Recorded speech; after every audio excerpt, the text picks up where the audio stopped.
அச்சமில்லை அச்சமில்லை அச்சமென்பதில்லையே இச்சகத்து உள்ளுரெல்லாம் எதிர்த்து நின்று போதினும் அச்சமில்லை அச்சமில்லை అచ్చమెన్బదిల్లయే భయం లేదు భయం లేదు భయమన్నది లేనే లేదు. ఒక దుర్నీతి దుర్జన లోకమంతయు ఎదురొచ్చినా భయం లేదు భయం లేదు భయమన్నది లేనే లేదు. భయం లేదు కాబట్టే అసలే చీకటి గాఢ అంధకారమైన వెళ్ళే దారంతా గోతులు గుంతలు లోయలు అగాధాలు ఉన్న ఇల్లేమో దూరమైన చేతిలో దీపం లేకపోయినా గుండె ధైర్యమే కవచంగా ధరించిన వాణ్ణి కనుకే అన్నీ ఒక్కడే అయి అన్నీ ఒక్కడే అయి 2014లో జనసేన పార్టీని స్థాపించాం. భావ తీవ్రత ఉంది గనుకే 2018లో పోరాట యాత్ర చేశాం. ఓటమి భయం లేదు కాబట్టే 2019లో పోటీ చేశాం. ఓడినా అడుగు ముందుకే వేశాం. మనం నిలబడ్డాం, పార్టీని నిలబెట్టాం. మనం నిలదొక్కుకున్నాం. మనం నిలదొక్కుకోవటమే కాకుండా 4 దశాబ్దాల టీడీపీ పార్టీని కూడా నిలబెట్టాం. మనం ఓడినప్పుడు 2019లో మీసాలు మెలేశారు, జబ్బలు చరిచారు, తొడలు కొట్టారు, మన ఆడపడుచుల్ని అవమానించారు, ప్రజల్ని నిరంతరం హింసించారు. ఇదే న్యాయం అని మన నాయకులు, మన జన సైనికులు, మన వీర మహిళలు అందరూ అడిగితే, గొంతెత్తితే వారిపైన కేసులు పెట్టారు, జైళ్ళల్లో పెట్టారు, నిర్బంధంలో తోశారు. 4 దశాబ్దాల సుదీర్ఘ రాజకీయ అనుభవం ఉన్న నాయకుడిని అక్రమ కేసుల్లో బంధించారు. వారి తెలుగుదేశం పార్టీ కార్యకర్తల్ని, సీనియర్ నాయకుల్ని రోడ్డు మీదకి రావాలంటే భయపడేలా చేశారు. ఇక నాలాంటి వాణ్ణి తిట్టని తిట్టు లేదు, పాల్ చేయని అవమానం లేదు, చేయని కుట్ర లేదు, వేయని కుతంత్రం లేదు. ఈ ఎన్నికల్లో అసెంబ్లీ గేటును కూడా తాకలేవు అని మనల్ని ఛాలెంజ్ చేసి సరిచిన ఆ తొడల్ని బద్దలు కొట్టాం. ఏం చేశాం? బద్దలు కొట్టాం. బద్దలు కొట్టి ఆంధ్రప్రదేశ్ అసెంబ్లీలో 21 మంది ఎమ్మెల్యేలతోటి, పార్లమెంటులో 2 ఎంపీలతోటి అడుగుపెట్టాం.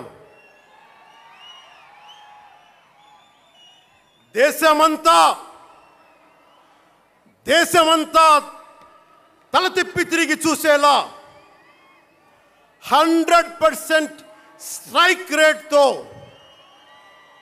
ఘన విజయం సాధించాం. ఎన్డీఏ కూటమి ప్రభుత్వాన్ని నిలబెట్టాం.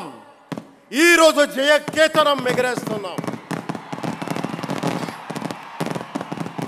జై జనసేన, జై జనసేన, జై జై జనసేన, జై.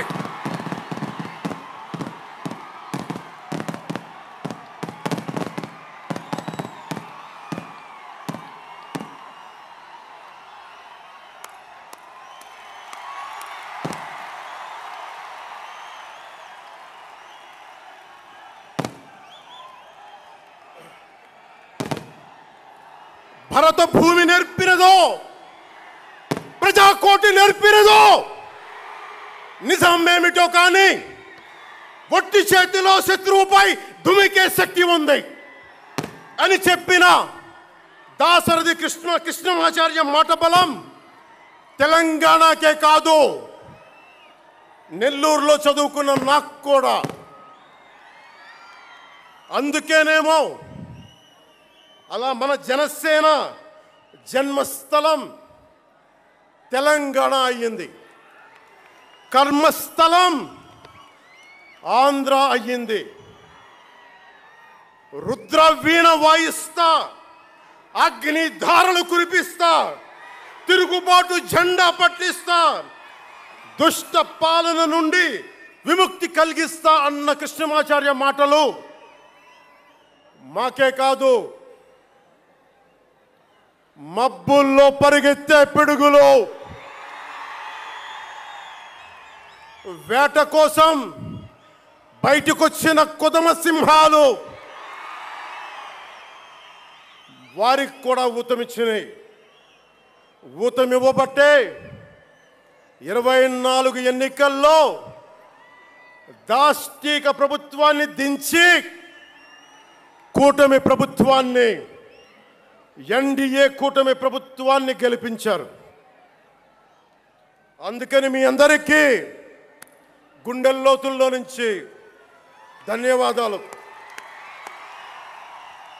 మూగవోయిన కోటి తమ్ముల గళాల పాట పలికించి కదిలి జవమ్ము కూర్చి నా కళానికి బలమిచ్చి నడిపినట్టి నా తెలంగాణ కోటి రతనాల వీణ, నా తెలంగాణ కోటి రతనాల వీణ.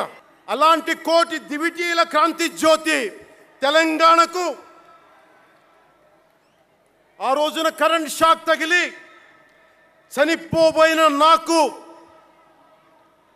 కొండగట్టు ఆంజనేయుడి దయ, తెలంగాణ అన్నదమ్ముల దీవెన, నన్ను ప్రేమించే ప్రజలందరి దీవెన నాకు పునర్జన్మనిచ్చింది తెలంగాణ భూమి.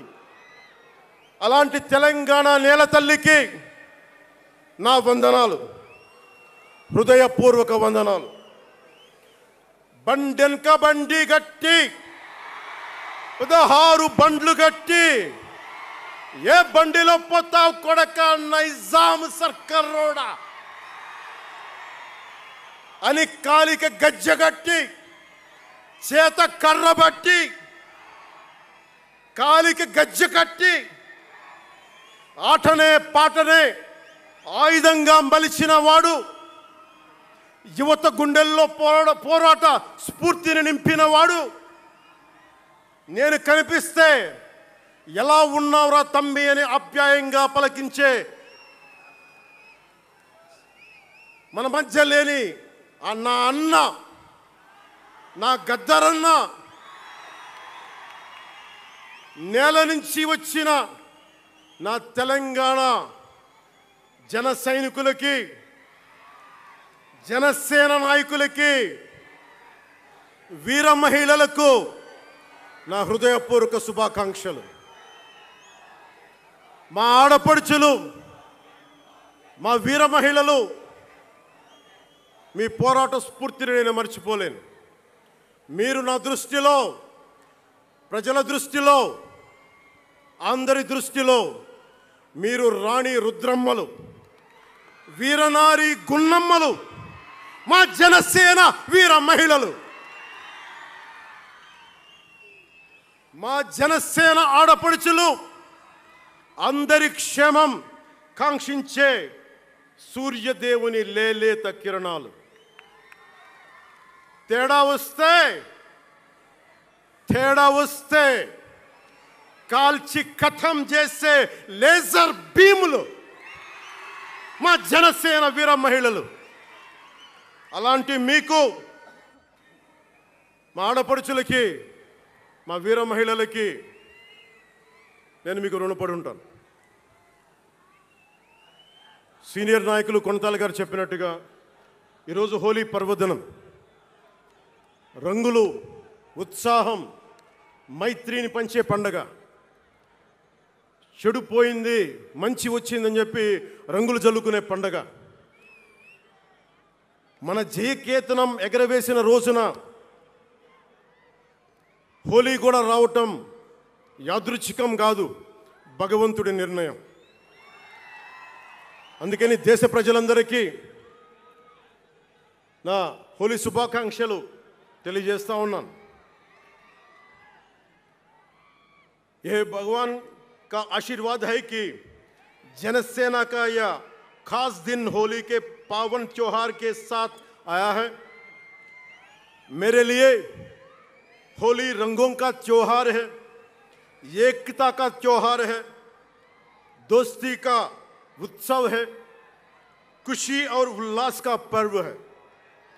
इस शुभ अवसर पर मैं इस मंच से, पिठापुरम से आप सभी को होली की हार्दिक शुभकामनाएं देता हूं.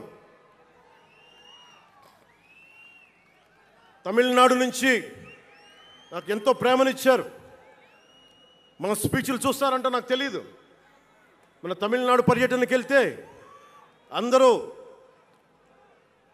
నాకు ఎంతో ప్రేమనిచ్చారు. షణ్ముఖ యాత్రకి వెళితే నేను తమిళనాడులో చాలా కీలకమైన దశలో ఉన్నవాడిని, పెరిగినవాడిని. సుబ్రహ్మణ్య భారతీయారిని స్ఫూర్తిని నింపుకున్నవాడిని. అలాంటి తమిళనాడు ప్రజలందరికీ నా మనస్ఫూర్తిగా మీకు నా నమస్కారాలు.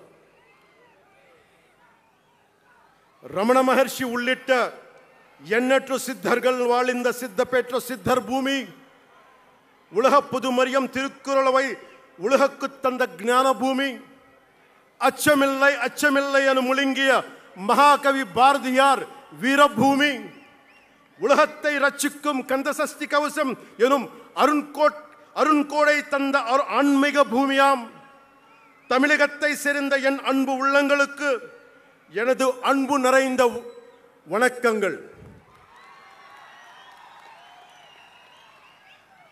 మన మహారాష్ట్రకి వెళితే నాకు మహారాష్ట్రలో అభిమానులు ఉంటారు. అది కూడా రాజకీయ పరంగా ఉంటారు, సినిమాల పరంగా కాకుండా అని నాకు తెలియలే. ఎంతో ప్రేమనిచ్చారు. గౌరవ మహారాష్ట్ర ముఖ్యమంత్రి దేవేంద్ర ఫడ్నవీస్ గారు నన్ను రమ్మని 19 నుంచి అడుగుతూ ఉన్నారు. అప్పుడు కుదరలా, 24లో కుదరలేదు, 19లో కుదరలేదు, 14లో కుదరలేదు. మొన్న హర్యానాలో మీరు రావాలి ఖచ్చితంగా అని చెప్పి ప్రత్యేకించి నన్ను పిలిపించారు. నేను ఎన్డీఏ కూటమి కోసం ప్రచారం చేశాను, భారతీయ జనతా పార్టీ కోసం. వెళ్ళిన అన్ని సీట్లు దాదాపు 95% మనం గెలిచాం, ఒక్క సీటు తప్ప. మీకు తెలుసు, నాకు మరాఠీ నేల, మహారాష్ట్ర నేల, ఛత్రపతి శివాజీ మహారాజ్ నేల, ఛత్రపతి సంభాజీ మహారాజ్ నేల. అలాంటి నేలకి ఛత్రపతి शिवाजी महाराज आणि छत्रपती संभाजी महाराज यांच्या महाराष्ट्र भूमीतून आलोल्य सोलापूर, लातूर, बिल्लारपूर सारख्या जिल्ह्यांतील जनसैनिकांना माझा मनपूर्वक नमस्कार. అలాగే కర్ణాటక నుంచి వచ్చిన అభిమానులకి, ಕರ್ನಾಟಕದಿಂದ ಈ ಹಬ್ಬಕ್ಕೆ ಆಗಮಿಸಿದ ನನ್ನ ಜನಸೈನಿಕರಿಗೆ, ನನ್ನನ್ನು ಪ್ರೀತಿಸುವ ಕರ್ನಾಟಕದ ಜನಸೈನಿಕರಿಗೆ హృత్పూర్వక నమస్కారాలు. చాలా భాషలు అయిపోయినాయి కదా. అని మీకు అర్థమైంది కదా, రెండు భాషలు ఒక్క భాషలా కాదు. భారతదేశానికి కావాల్సింది తమిళనాడుతో సహా we need multiple languages, not just two. We need multiple languages to keep, not just for the integrity of the country, but also to understand each other, to share love with each other. అందుకనే బహుభాషే భారతదేశానికి మంచిది. చెప్తామా? భారత్ మాతాకి జై. బోలో భారత్ మాతాకి.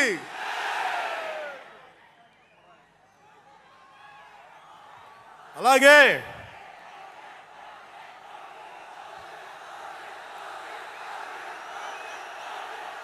చేద్దాం చేద్దాం, వస్తుంది. ఇందాక స్టేజ్ పైకి వచ్చేటప్పుడు కిందకి వెళ్ళాం, మళ్ళీ సభ ముందు చాలు, సినిమాలు ఆపండి, చాలు. ఓజీ చాలు ఓజీ చాలు. అంటే మీ అందరికీ నేను సినిమాలు ఎందుకు వద్దని చెప్తానంటే, సినిమాలు తక్కువ చేయడం నా ఉద్దేశం కాదు. మీరు ఓజీ సినిమాకి వెళ్ళి జనసేన జిందాబాద్ అని ఎలా అనకూడదు, ఇక్కడికి వచ్చి సినిమా ఎందుకు అనకూడదంటే, ప్రాణాలు తెగించున్నారు ఇక్కడ వాళ్ళందరూ, ఇక్కడ జన సైనికులు.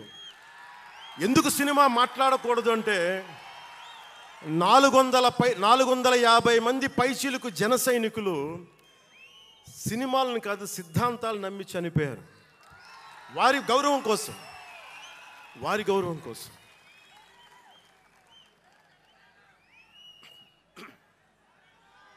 ఇందాక వద్దాం, అవి కూడా వినండి. మీరు వింటలేదని అర్థం. నా పేరు అరుస్తున్నారు అంటే మీరు నా మాట వింటలేదని. నా మాట వింటే 151 ఉన్న సీట్లు పార్టీ పోయింది. అందుకే నా మాట వినాలి, కూర్చోండి.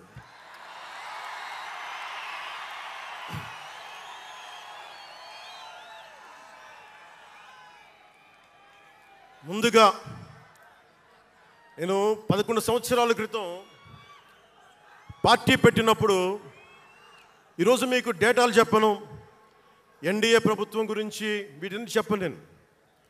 నేను మీతోటి 11 సంవత్సరాలు పార్టీని ఎలా నడిపాం, ఏ బేసిస్తో నడిపాం, నా కష్టాలేంటి, నేను పడ్డ ఇబ్బందులేంటి, కొన్ని పంచుకుంటాను. అన్నీ పంచుకుంటే సంవత్సరం కావాలి. నేను ఓటమిలు ఎలా ఉంటాను, గెలుపులు ఎలా ఉంటాను, మీరు నా గుండెల్లో పెట్టుకున్న వాళ్ళు, మీరందరూ నా గుండెల్లో పెట్టుకున్నాను. మీకు మించిన కుటుంబం నాకు లేదు. అలాంటి నేను 2014లో ఒక్కడనే కూర్చొని జ్వలిస్తూ మదించిపోతూ, మన ఆలోచనతో మదిస్తూ, ఎలా చెప్పాలి, పెద్ద రాజకీయాల మీద నా చాలామంది కసరత్తులు చేసిన వాడిని కాదు. 2009లో అప్పుడు రాజకీయ ప్రస్థానం తప్ప. 2003లో నేను మా నాన్నకి చెప్పాను ఫస్ట్. ఈరోజు మా నాన్నగారు లేరు, స్వర్గస్థులయ్యారు. మా నాన్నకి మా అమ్మకి 2003లో చెప్పారు, అమ్మ నేను ఒకరోజు పాలిటిక్స్కి వెళ్తాను.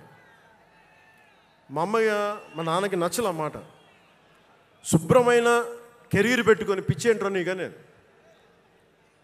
కానీ నేను చెప్పలేకపోయినా ఆ రోజున. నేను సినిమాలని దృష్టిలో పెట్టుకొని ఎదగలేదు, సమాజాన్ని దేశాన్ని దృష్టిలో పెట్టుకొని ఎదిగాను. సినిమా నాకు ఉపకరణం అయింది, కానీ సినిమా నా జీవితం కాలం. చెప్పలేకపోయినా ఆ రోజున. నన్ను చాలామంది, మీరు అందరికీ నాకు గద్దరన్న ఎలా పరిచయం అనుకుంటున్నారు మీరు? రాజకీయాల ద్వారా కాదు. గద్దరన్న ఖుషీ సినిమా చూసి మా అన్నయ్య గారిని పట్టుకొని, మా అన్నయ్య గారి దగ్గరికి వచ్చి, మా పెద్దన్నయ్య గారి దగ్గరికి వచ్చి, మీ తమ్ముడిని కలవాల్సిందే నేను. మా అన్నయ్య ఫోన్ చేశారు, అని నేను గద్దర్ గారు కలుస్తారంటాను. నాకు గద్దర్ గారు అంటే ఇష్టం చిన్నప్పటి నుంచి, మా నాగబాబు గారి దయ వల్ల. సరే కలిస్తే ఆయన ఎంత క్షుణ్ణంగా ఆయన పరిస్థితి చెప్పాడంటే, అరే నువ్వు దేశం కోసం సమాజం కోసం ఆలోచించేవాడివి. నీ ఏ మేరా జహా అనే పాటలో నువ్వు భరతమాతని సంఖ్యలలో బంధించి పెట్టావు కదా, నీ భావం నాకు అర్థమైందిరా అన్నాడు. నువ్వంటే నాకు ఇష్టం రా తమ్మి అని చెప్పి ఆ రోజు నుంచి మాకు స్నేహం. అది నాకు అన్నా తమ్ముడ బంధమైందని ఆయన చనిపోయేలోపు. అలాగే 2006లో నేను విపరీతంగా ఒక పిహెచ్డి కోసం, ఒక స్కాలర్ ఎలా చదువుతాడో పుస్తకాల మధ్యలో సినిమాలు చేశాను. అందుకే నా సినిమాలు మీకు నచ్చి ఉండకపోవచ్చు ఆ రోజున. కానీ నా జ్వలనాన్ని ఎక్కడో ఢిల్లీలో కూర్చొని ఒకళ్ళు, ఢిల్లీ యూనివర్సిటీలో పనిచేసే ఒక ప్రొఫెసర్, ప్రకాశం జిల్లాకు చెందిన వ్యక్తి, నాకు తెలియదు ఆయన ప్రకాశం జిల్లా వ్యక్తి. నా రోజున ఆయన వచ్చి మిమ్మల్ని కలవాలని చెప్పి ఒక నెల రోజులు నా వెంట పడితే ఆయన కలిశారు. ఆయన వచ్చి నన్ను ఒకే ఒక మాట అడిగారు 2006లో, మీరు రాజకీయాల్లోకి వస్తారా? బహుజన సిద్ధాంతం మేము ముందుకెళ్తాం.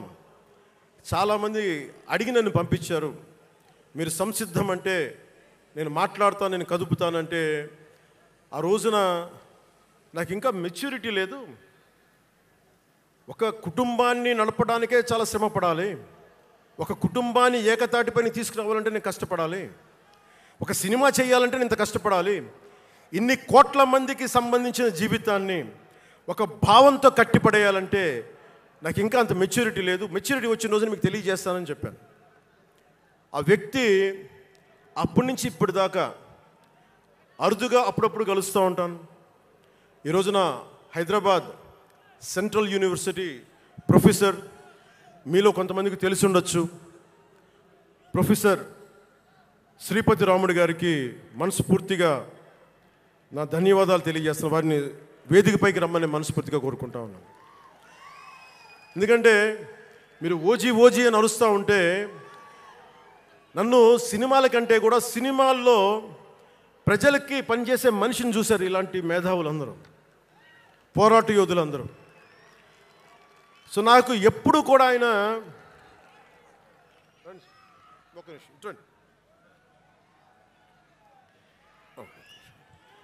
ప్రొఫెసర్ గారు మన జనసేన పార్టీ కాదు, ఆయన ప్రొఫెసరే. బహుజన సిద్ధాంతాల కోసం, అంబేద్కర్ ఆశయాల కోసం, అణగారిన వర్గాల కోసం నిలబడ్డ వ్యక్తి. ఆయన చాలామంది విద్యార్థుల్ని పిహెచ్డీలకి సిద్ధం చేసే వ్యక్తి. మన దగ్గరున్న బేతపూడి విజయ్ కుమార్ గారు కూడా ఆయన శిష్యుడే. ఇలాంటి శిష్యులు ఎంతోమంది తయారు చేసి ఆయన జనసేన ఎప్పుడు నాకు అండగా ఉంటారు. ఓడిపోయినా నిలబడ్డా ఎప్పుడైనా సరే నమ్మకం ఏంటంటే మీరు ఉండాలి, మీరు రాణించాలని నిరంతరం తప్పించే శ్రీపతి రాముడు గారికి నేను ఇవ్వగలిగేది ఒకటే, నా గుండెల నుంచి ప్రేమ ఇవ్వగలను.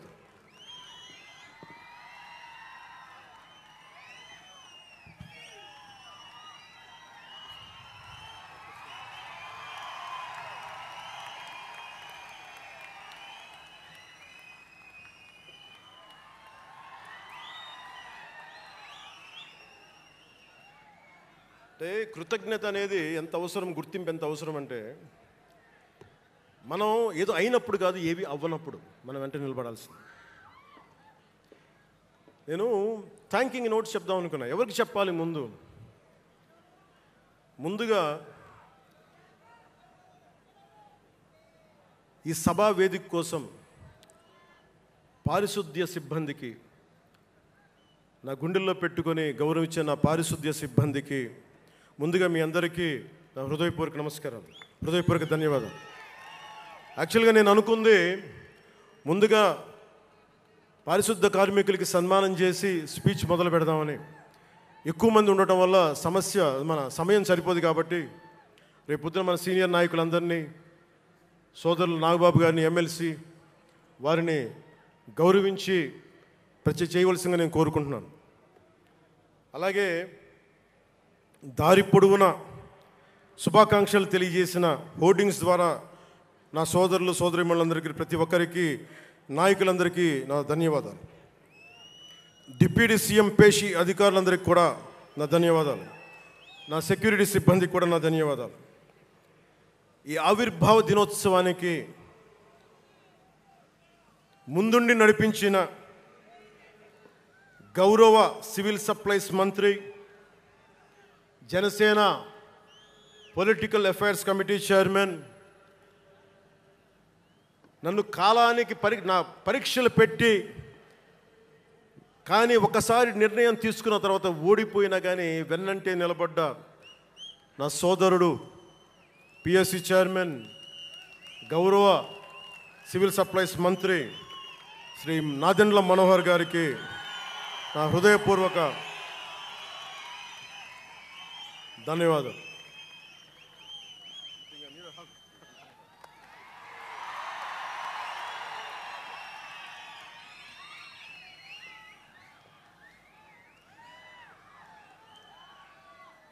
అలాగే 2009 నుండి 10 నుండి ఆయన పాలిటిక్స్లో లేకపోయినా నేనంటే ఇష్టం తోటి ఎప్పుడు నా వెన్నంటే ఉండే హరిప్రసాద్ గారికి ఏం ఆశించాలా, జీతాలు తీసుకోవాలా, జీతభత్యాలు లేవు, ఉన్నంతలోనే ఎవరు నన్ను అన్నిటికీ పాపాల భైరవుడు ఆయన. పవన్ కళ్యాణ్ ఆ నిర్ణయం తీసుకోలేదంటే ఈయనే ఉంటాడు కారణం అంట. పవన్ కళ్యాణ్ తేలిక మాట నేస్తాడు అందరమాట. పవన్ కళ్యాణ్ కొంచెం ఆలోచన ఉంటుంది కదా, ఎవరికి ఇవ్వాలి, ఎందుకు ఇవ్వకూడదని. కానీ ప్రతిదానికి నేను తీసుకున్న నిర్ణయాలకి ఆయన భరించాడు. అలాంటి అన్నిటినీ భరించి నా వెన్నంటే ఉన్న హరిప్రసాద్ గారికి మనస్ఫూర్తిగా నా ధన్యవాదాలు.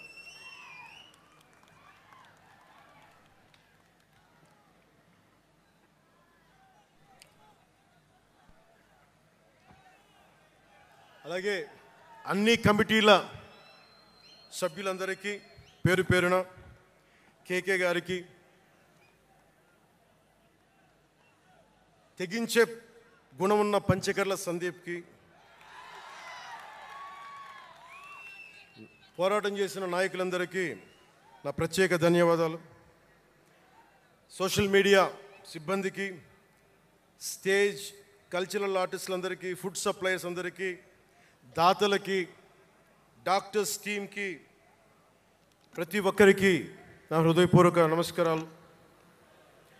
ఇందాక ఆ పైన హెలికాప్టర్లో వస్తుంటే చాలామంది ఫోటోగ్రాఫ్స్ కనిపించినాయి. ముఖ్యంగా తెలుగు సినిమా హీరోలు, సూపర్ స్టార్స్ ఫొటోస్. ప్రభాస్ గారిది, మహేష్ బాబు గారిది, జూనియర్ ఎన్టీఆర్ గారిది, అల్లు అర్జున్ గారిది, సాయి ధరమ్ తేజ్ గారి, నందమూరి అభిమానులు, మెగాస్టార్ చిరంజీవి గారి అభిమానులకి, మెగాస్టార్ తనయులు, గేమ్ చేంజర్ రామ్ చరణ్ గారి అభిమానులు, తెలుగు హీరోయిన్లు, ప్రతి నటుల అందరి హీరోల అభిమానులు, మీ అందరికీ కూడా నా ప్రత్యేక నమస్కారాలు, ధన్యవాదాలు. అలాగే పవన్ కళ్యాణ్ అభిమానులు కూడా నా హృదయపూర్వక నమస్కారం.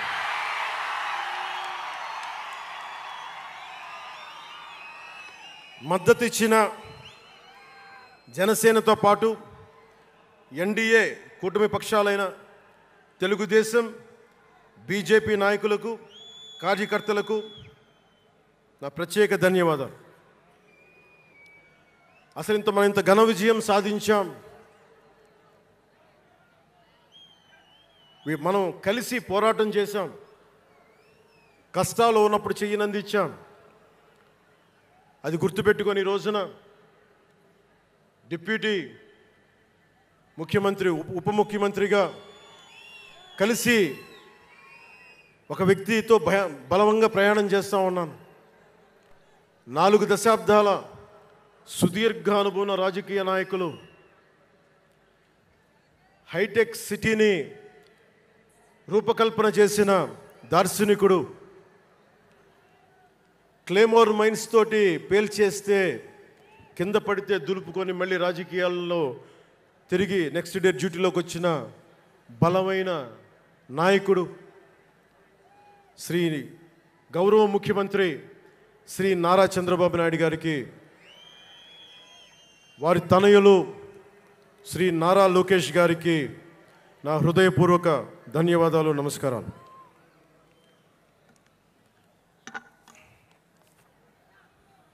ఒకసారి నా నోటి నుంచి 11 సంవత్సరాలు నలిగాం కదా, మన ఎంపీలు మన పేర్లు నా నోటి గుండా చెప్పాలి మీ అందరికీ అని చెప్పడానికి. నాదెండ్ల మనోహర్ గారికి, కందుల దుర్గేష్ గారికి, ఎంపీలు తంగెళ్ళ ఉదయ్ శ్రీనివాస్ గారికి, వల్లభనేని బాలశౌరి గారికి, కొణిదెల నాగబాబు గారికి, హరిప్రసాద్ గారికి, నిమ్మక జయకృష్ణ గారికి, లోకం నాగం మాధవ గారికి, కొనతాల రామకృష్ణ గారికి, పంచకల్ల రమేష్ బాబు గారికి, సుందరపు విజయ్ కుమార్ గారికి, చనిపోయిన వంశీకృష్ణ యాదవ్ గారికి, పంతం నానాజీ గారికి, బత్తుల బలరామకృష్ణ గారికి, శ్రీ దేవీవర ప్రసాద్ గారికి, గిడ్డి సత్యనారాయణ గారికి, పులపర్తి ఆంజనేయులు గారికి, బొమ్మిడి నాయకర్ గారికి, బోలిశెట్టి శ్రీనివాస్ గారికి, పొత్సమాత ధర్మరాజు గారికి, చిర్రి బాలరాజు గారికి, మండలి బుద్ధప్రసాద్ గారికి, ఆర్ శ్రీధర్ గారికి, ఆరణి శ్రీనివాసులు గారికి, 2000 పవన్ కళ్యాణ్ మర్చిపోయా, నేను మర్చిపోయినా మీరు మర్చిపోయిన ఎవరు కదా.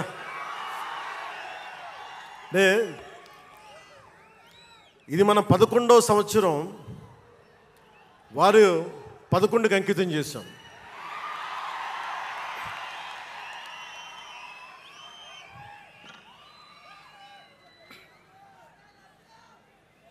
Love you two.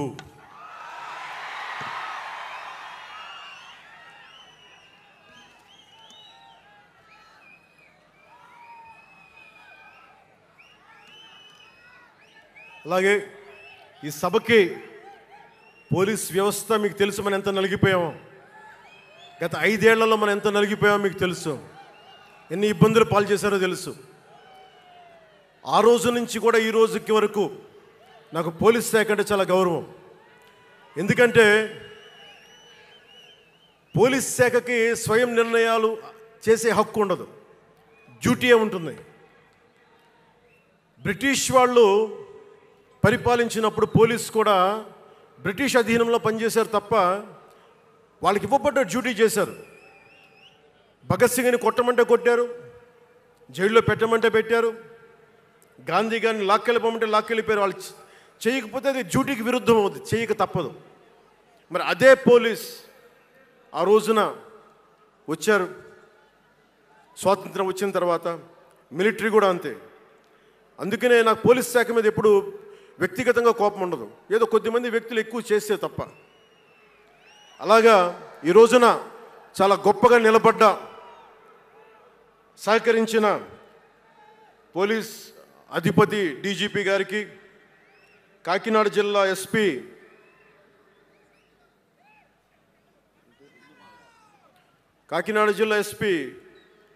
బిందు మాధవ్ గారికి, కలెక్టర్ శ్రీ షణ్మోహన్ గారికి, రెవెన్యూ అధికారులకు, ఇతర పోలీస్ అధికారులకు, మున్సిపల్ అధికారులకు, బందోబస్తు డ్యూటీకి వచ్చి అన్ని జిల్లాల నుంచి వచ్చిన నలిగిపోయి ఎండలో ఉన్న నా కానిస్టేబుల్ సోదరులకు, ప్రతి ఒక్కరికి పేరు పేరున నా హృదయపూర్వక ధన్యవాదాలు, హృదయపూర్వక కృతజ్ఞతలు.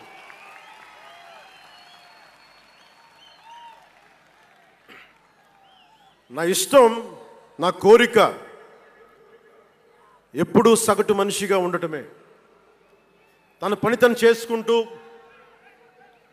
ఉండటం, ఎవరి జోలికి వెళ్లకుండా ఉండటం, బతికేయడం, తన కుటుంబం వరకు జీవితాన్ని కుదించడం, సగటు మధ్యతరగతి మనిషిగా బతకాలనేది నా కోరిక చిన్నప్పటి నుంచి. మా నాన్న కోరిక ఏంటంటే, నేను ఇంటర్ చదువుతున్నప్పుడు, అరే నేను డిగ్రీ చదవలేకపోయి, నువ్వు డిగ్రీ చదివి కనీసం నువ్వు ఎస్ఐగా సెలెక్ట్ అయితే నువ్వు కనీసం డిఎస్పీ కంటే కొంచెం పై ర్యాంక్లో నువ్వు రిటైర్ అవుతారు అని చెప్పాడు మా నాన్న. దురదృష్టవశాత్తు నేను డిగ్రీ చేయలేకపోయా. కానీ నేను అంటే నాకు అంతకుమించి కోరికలు లేవు, అది చెప్పడానికి నా ఉద్దేశం. చాలా చిన్న జీవితాలు మాయి. మా అన్నయ్య గారు ఏదో పొరపాటు యాక్టర్ అయిపోయారు తప్ప నాకు రావాలి నేను ఎప్పుడు అనుకోలే. అదే నెల్లూరులో, అదే ఫతేఖాన్పేటలో చిన్న ఇంట్లో ఇంకొక మామిడి మొక్క ఉంటే బాగుంటుంది అనుకున్న కోరిక తప్ప కోట్లు సంపాదించాలి, పేరు రావాలని ఎప్పుడు ఆశించాల. సో నన్ను ఎలా పెంచారు మా ఇంట్లో అంటే మీరు ఆశ్చర్యపోతారు. మొన్న నా friend Anand Sai TTD board సభ్యుడిగా నియమితులయ్యారు. అతను చెప్తా ఉన్నాడు నాకు ఈ మధ్యన, నన్ను ఎలా పెంచారంటే మా ఇంట్లో అతని ఆనంద్ సాయి మాటల్లో, చిన్న తంబి అని తమిళ సినిమా ఉంటుంది, మన తెలుగులో చంటి అని సినిమా తీశారు. చిన్న తంబి కదా ఆనంద్, అవునా? అందులో హీరోయిన్ని ఎలా పెంచుతారు ఇంట్లో నుంచి బయటికి వెళ్ళకుండా? చంటీలో హీరోయిన్ మీనాని ఎలా పెంచారు ఇంట్లో నుంచి బయటికి వెళ్ళకుండా? మా ఇంట్లో నన్ను అలా పెంచారు. వీడి బయటికి వెళ్తే ఏమైపోతాడో, సున్నితమైన వ్యక్తి, వీడికి ఆస్తమా ఉంది, వీడికి ఇలాంటి పరిస్థితుల్లో నన్ను ఇంట్లో నుంచి కదలనివ్వకుండా, ఎక్కడికి వెళ్ళనివ్వకుండా, ఎక్కడికన్నా బయటికి వెళ్తే పంపించారు. ఒకరోజు చెన్నైలో నేను అన్నానగర్లో కంప్యూటర్ ప్రోగ్రామింగ్ కోర్స్ చేసేవాడిని ఒక సంవత్సరం పాటు. ఆ ప్రోగ్రామ్ ఫైనల్ చేసే పరిస్థితుల్లో టైం 10:30 అయింది, 10:30 రాత్రి. ఇంటికి వెళ్ళడం గంట లేట్ అయింది. అంటే మనం సాయంత్రం 6 గంటలకు వెళ్ళిపోవాలి. ఆ రోజు 10:30కి వెళ్తే చెప్పా పెట్టకుండా, అంటే మన కొంచెం లేట్ అయింది ఎగ్జామ్స్ వల్ల. ఇంటికి వెళ్ళేటప్పటికి ఎలా ఉంది అంటే, ఇంట్లో ఆడపిల్ల వెళ్ళిపోతే ఇల్లు ఎలా ఉంటుందో, 10:30కి నేను ఇంటికి వెళ్తే మా అన్నయ్య షూటింగ్ నుంచి క్యాన్సిల్ చేసుకుని వచ్చేస్తా ఉన్నారు. మా వదిన ఇంట్లో హాల్లో ఉంది, మా నాగబాబు వీధి బయట తిరుగుతూ ఉన్నాడు. మొత్తం అందరూ ఏమైపోయాడు, ఎక్కడికి ఏమైపోయాడని. నేను ఎగ్జామ్ రాసి వస్తున్నాను, బస్సులు దొరకలేదు నాకు, 2 బస్సులు మారి రావాలని చెప్పాను. నాకు కార్లు లేవు ఆ టైంలో. అంటే అలాంటి నన్ను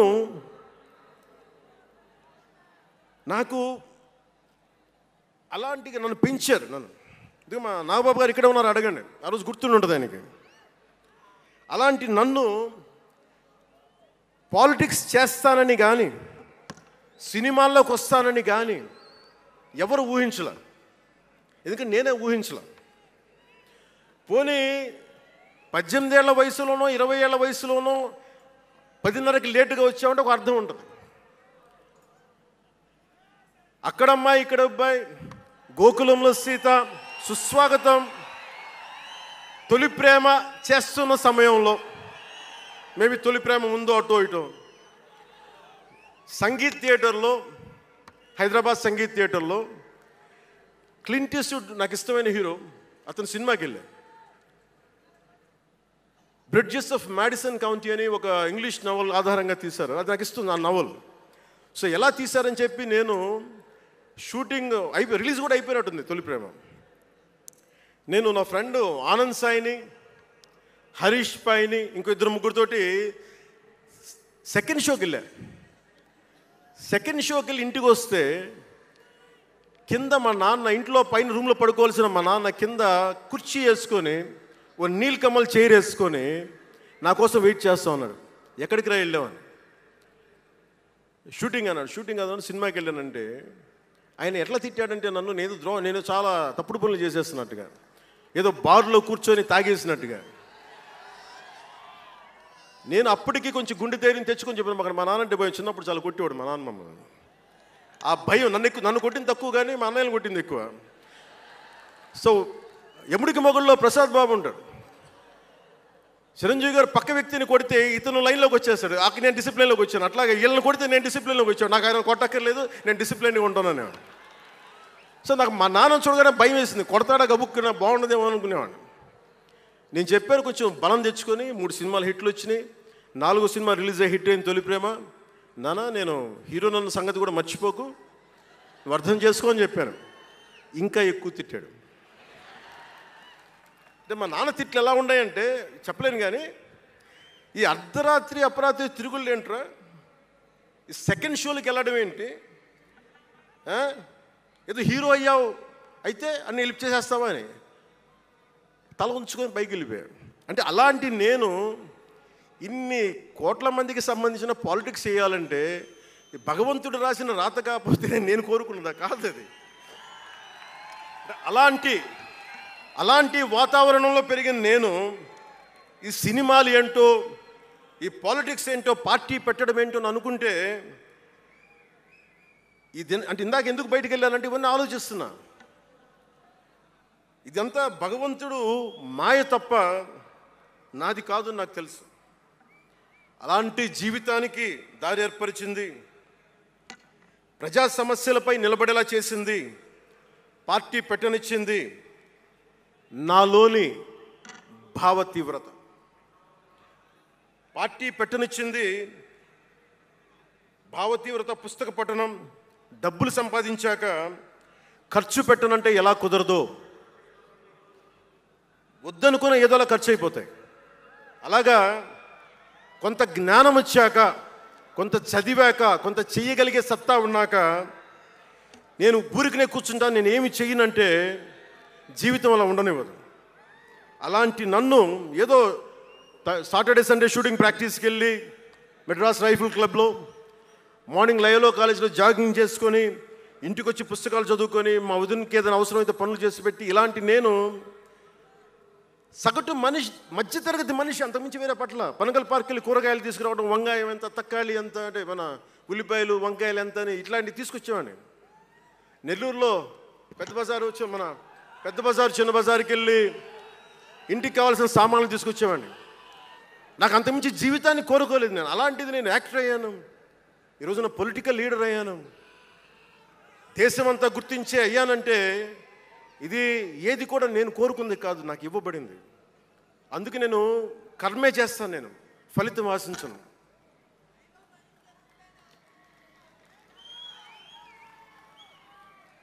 అంటే ఎలా ఉంటుంది అంటే, అది ఇవన్నీ ఎందుకు చెప్తున్నానంటే, సగటు మనిషి చాలా భయాల మధ్య, చాలా బాధ్యతల మధ్య జీవితాన్ని కొనసాగించాలి. ఒక మాట అంటే ఎక్కువ, ఒక మాట అంటే తక్కువ, చాలా సన్నని గీతల మధ్య బతకాలి. ఒకలాగా చెప్పాలంటే అరిటాకు లాంటి జీవితం. అరిటాకు ఉంది కదా అని జీవితం వడ్డించిన విస్తర అవ్వదు. చిన్నపాటి ముళ్ళు తగిలినా మొత్తానికి చిరుగుపోతుంది. అలాంటి కోట్లాది సగటు మనుషుల ప్రభావితం చేసే సినిమా కానీ, కోట్లాది మందిని ప్రభావితం చేసే రాజకీయాలు కానీ నాకు చాలా బాధ్యతనిచ్చాయి. సినిమాలో ఎంత చెప్తే మంచిది, ఎంత చెప్తే మంచిది కాదు అని ఆలోచించి చేసేవాడిని. ఒక దేశభక్తి పాట పెడితే మంచిదా, ఒక క్లబ్ డాన్స్ పెడితే మంచిదా, ఈ రెండు ఆలోచించి దేశభక్తికి వెళ్ళాను నేను. అందుకే ఏం మెరా జేహానే పెట్టాను తప్ప ఓ మై డార్లింగ్ అని పెట్టలా. అంటే అంటే ఎందుకు నేను ఆలోచిస్తానంటే, మనిషి మనెవరం శాశ్వతం కాదు. మాట అది మంచి అయినా చెడైనా, అందుకే ఆలోచించే మాట్లాడతాను ఎప్పుడు. ఈ అన్న మాట ఒక తరం 2-3 తరాలు ఉండిపోతే పర్యవసానం ఏంటి, ఎనీ పబ్లిక్ పాలసీ, ఇవన్నీ ఆలోచించి నేను జనసేన కోసం ప్రతిపాదించిన 7 సిద్ధాంతాలు చాలా మదించి, శోధించి, తర్కించి మీ ముందు పెట్టింది. సంవత్సరం కాదు, 2 సంవత్సరాలు కాదు, నేను టీనేజర్గా ఉన్నప్పటి నుంచి నాకు నెల్లూరు డైకస్ రోడ్లో డాక్టర్ కరీముల్లా గారు నాకు ఆస్తమాకు వచ్చినప్పుడల్లా నాకు డెర్ఫ్లిన్ ఇంజెక్షన్ ఇచ్చేవాళ్ళు. ఆయన కోసం వెయిట్ చేస్తూ ఉంటే ఒక బోర్డు నన్ను ఆకర్షించేది, prevention is better than cure అని. దాన్ని ఎప్పుడు గుర్తుండిపోయింది నాకు. అంటే వ్యాధి నివారణ కంటే, వ్యాధి చికిత్స కంటే కూడా వ్యాధి నివారణ మేలని. అందరూ చాలామంది అనుకుంటారు కదా, ఎందుకు నాకు చెగువెరా ఇష్టం అంటే అది కమ్యూనిజమో మావోయిజమో కాదు. ఒకడు డాక్టర్ అయ్యండి, శారీరక రుగ్మతలు వస్తే బాగు చేసే డాక్టరు సమాజానికి పట్టే రుగ్మతలను ఎవడు బాగు చేస్తాడు అని చెప్పి డాక్టర్ వృత్తి వదిలి విప్లవకారుడు అయ్యాడు చూసారా, ఆ భావన నాకు ఇస్తుంది చెగువెరాలో. అంతేగాని అతను మావోయిస్టు కమ్యూనిస్టు అని కాదు, గెరిల్లా అని కాదు. ఆ మానవీయ కోణం నాకు నచ్చి దాన్ని ఇష్టపడ్డాను చెగువెరాని. ఆ సిద్ధాంతాలని అంటే ఇవన్నీ ఎందుకు చెప్తున్నాను మీకంటే, చాలా ఆలోచించి చేశాను. అంటే అంత వయసు నుంచి ఆ సిద్ధాంతాలని చాలా బలంగా విశ్వసించేవాడిని, ఆచరించేవాడిని కనుక, వాటి కోసం నిలబడేవాడిని కనుక, నిలబడినందుకు ఆ సిద్ధాంతాలు నన్ను దశాబ్దం రాజకీయ పోరాటం చేయగలిగే సత్తానిచ్చినాయి. ఈ రోజున 100% స్ట్రైకింగ్ రేట్తో జైకేతనాన్ని ఎగరేస్తున్నాం ఈ రోజునంటే జనసేన 7 మూల సిద్ధాంతాలే కారణం. అంటే మీకు మొన్న మన జనసేన ఆవిర్భావ దినోత్సవం అని అనగానే పవన్ కళ్యాణ్, నేను ఎంత పేరుందో నాకే తెలీదు, ఇంగ్లీష్ పేపర్లో కూడా రాస్తారా నా పేరు అనుకుంటాను అప్పుడప్పుడు. ఏదో నేషనల్ పేపర్లో ఢిల్లీ నుంచి ఎవరో తెలుగు జర్నలిస్ట్ పంపించలా, హిందీ జర్నలిస్ట్ పంపించారు నాకు. Pawan Kalyan changes his ideology left, right and centre అని. అంటే వీడి అవసరాలకి ఎలా పడితే అలా మార్చేస్తాడని నాకు అనిపించింది. అలా ఎలా పడితే అలా మార్చేసేవాడు 11 సంవత్సరాలు పార్టీని నడపగలడా? 7 సినిమాలతోటి సూపర్ స్టార్డమ్ రాగలదా? నేను వద్దనుకున్నా ఓజీ అని అంటూ ఉంటారు, అవన్నీ వస్తాయా? 2007లో నేను కామన్మెన్ ప్రొటెక్షన్ ఫోర్స్ పెట్టినప్పుడు చాలామంది నాకు ఇష్టమైన నాయకులు, ప్రభావితం చేసిన నాయకులు, ఒకరితో ఒకరికి సంబంధం లేదు. ఒకళ్ళు నారాయణ గురు అయితే ఇంకొకళ్ళు షెగ్వేరా, ఒకళ్ళు జయప్రకాష్ నారాయణ అయితే ఇంకొకళ్ళు లోకమాన్య బాలగంగాధర్ తిలక్, ఒకళ్ళు మదర్ తెరీసా అయితే ఇంకో వైపున భగత్ సింగ్. ఆ రోజు నన్ను అందరూ అన్నారు, నీకేంటి ఇంత పిచ్చి ఏంటి, నీకు కన్ఫ్యూజ్డ్ ఐడియాలజీ నీది అంటే నేను రోజు చెప్పలేకపోయాను అందరికీ.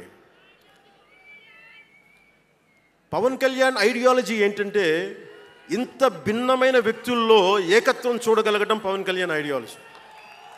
ఆ ఏకత్వాన్ని చూడగలిగాం కాబట్టి ఆ 7 సిద్ధాంతాలు వచ్చినాయి.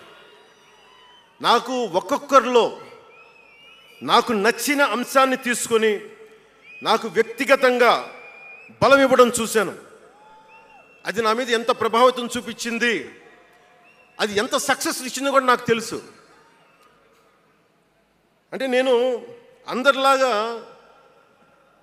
నేను కాలేజీలకి యూనివర్సిటీలకి వెళ్ళా, డాక్టరేట్ లేకుండా పోవచ్చు, యూనివర్సిటీస్కి వెళ్ళి ఉండకపోవచ్చు, కానీ జ్ఞానాన్ని సముపార్జించటం నా చిన్నప్పటి నుంచి ఈ క్షణం దాకా నేను ఎప్పుడూ ఆపలా, ఎప్పుడు నేర్చుకుంటానే ఉన్నాను. అంటే చిన్నప్పుడు ఇలస్ట్రేటెడ్ వీక్లీలు, ఫ్రంట్ లైన్ మ్యాగజైన్లు, న్యూస్ పేపర్లు, సోవియట్ భూమి పత్రికలు, చరిత్ర, సంస్కృతి పుస్తకాలు, సాహిత్యం, ఫిలాసఫీ, ఫారిన్ అఫైర్స్ ఇవేమి చదవటం ఆపలా ఇప్పటిదాకా. అవన్నీ సామాజిక, చారిత్రక, రాజకీయ అంశాల మీద అవగాహన లేకుండా ఎందుకు పార్టీ పెడతాం? దేశ విభజన, కలోనియల్ చరిత్ర, తిరుగుబాట్లు, చిట్టాగాంగ్, విప్లవ వీరులు, తాకట్టులో భారతదేశం, యాడమ్ స్మిత్లు, మాల్థూసియన్ థీరీలు చదవకుండా, అర్థం చేసుకోకుండా పార్టీ పెట్టేస్తామా? అంటే ఇవన్నీ ఇంత అవగాహన, ఇంత సామాజిక పరిజ్ఞానం సినిమాలు చేసుకునేవాడికి ఎలా ఉంటుంది అవగాహన అని? అదే కదా. అంటే దానికోసం ఎలా పుట్టాలండి? ప్రత్యేకంగా తెల్లగడ్డం వేసుకొని పుట్టాలా అండి? ఆకాశంలోకి చూస్తా తెల్లగడ్డం వేసుకొని సామాన్యుడికి అర్థం కాని లిటరరీ టర్మ్స్ తోటి మాటల్ని మాట్లాడాలా? పోనీ పార్టీ పెట్టాలి అంటే నాన్న ముఖ్యమంత్రి అయి ఉండాలా? మావయ్య కేంద్ర మంత్రి అయి ఉండాలా? బాబాయిని చంపించి ఉండాలా అని ఎక్కడ రాసిలేదు కదా. అంటే దశాబ్దం పాటు ఒంటరిగా పార్టీని మొయ్యాలి అంటే ఎన్ని తిట్లు, ఎన్ని అవమానాలు భరించాలి, ఎంత నలిగుండాలి, ఎంత జ్వలించుకుపోవాలి, ఎన్ని పోగొట్టుకోవాలి. వ్యక్తిగత జీవితం నుంచి నా ఆరోగ్యం దాకా అన్నీ పోగొట్టుకుంటానే వచ్చాను. దానికి ఈ జయకేతనం నాకు ఆనందాన్ని ఇచ్చింది. ఎందుకు చెప్తున్నానంటే ఆరోగ్యం గురించి. నేను మార్షల్ ఆర్ట్స్ చేసేటప్పుడు 3 గ్రనైట్ రాళ్ళు గుండెల మీద పెట్టుకొని పగలగొట్టించుకునేవాడిని. 3 9 ఏళ్ల పిల్లలు, 8 ఏళ్ల పిల్లలు, ముగ్గురిని ఒకళ్ళని ఇలా పట్టుకొని ఇంకొకటి భుజాల మీద ఎక్కించుకొని గుడుంబ శంకర్లో మోసుకొచ్చినంత బలం ఉంది. చూడటానికి బక్కగానే ఉంటా, కానీ బలం అపారంగా ఉండేది. అలాంటి నేను ఈ రోజున నాకు రెండో కొడుకు నేను ఎత్తుకోలేను. పెద్ద కొడుకుని ఎలాగ ఎత్తుకోలేను అనుకోండి, అది వేరే విషయం. నా రెండో కొడుకుని చిన్నోడు 6-7 సంవత్సరాలు, వాడిని ఎత్తుకోలేను నేను, అంత బలహీన పడిపోయాను. కానీ బలం తెచ్చుకుంటాం. మీ అందరి ఆశీస్సులతోటి బద్దలు కొడతాం మళ్ళీ. అంటే రాజకీయాల్లో ఉండాలంటే రెండు, పిచ్చి పవర్ హంగ్రీ ఉండాలి, లేదా బలమైన సైద్ధాంతిక బలమన్నా ఉండాలి. వ్యక్తిగా ఎదగాలి, పదవే ముఖ్యం, అధికారమే ముఖ్యం. దానికోసం గుండాల్ని వాడుకుంటాం, మర్డర్లు చేయిస్తాం, వేల కోట్లు దోచేస్తాం, కులాలని కెలికేస్తాం, రకరకాల విద్వేషాలు రెచ్చగొడతాం, తద్వారా లాభపడతాం అన్నది ఇంకో పద్ధతి. నేను అది కోడికత్తిని వాడుకుంటాం, నేను అలాంటివి ఎంచుకోలే. సైద్ధాంతిక రాజకీయాన్ని ఎంచుకున్నాను. నాకు ఊహ తెలిసినప్పటి నుంచి అలాగే బతికాను. అందుకే నేను సమాజం, సమతుల్యత, భావితరాల భవిష్యత్తు, దేశం అంతరంగిక భద్రత, దేశ భద్రత, శత్రు దేశాల దాడులు ఆలోచించి దశాబ్దంన్నర నలిగి గుండె రగిలి అందరిలోనూ చైతన్యం రగిలించి ఈ రోజున జనసేన జయకేతనం ఎగరవేస్తున్నాం. ఇది జనసేన పద్ధతి. Registered party to recognised party. It took us a decade plus.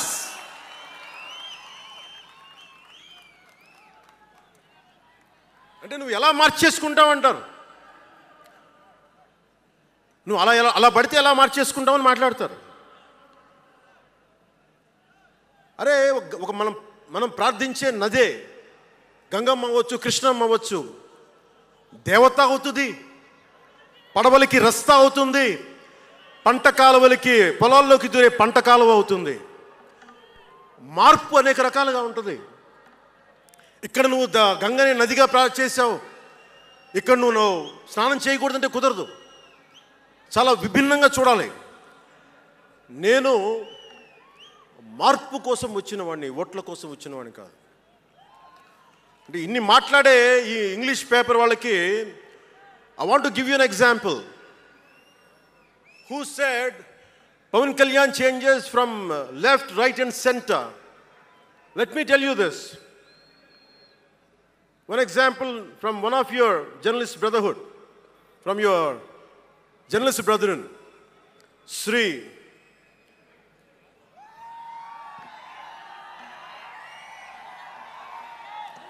M.J. Akbar.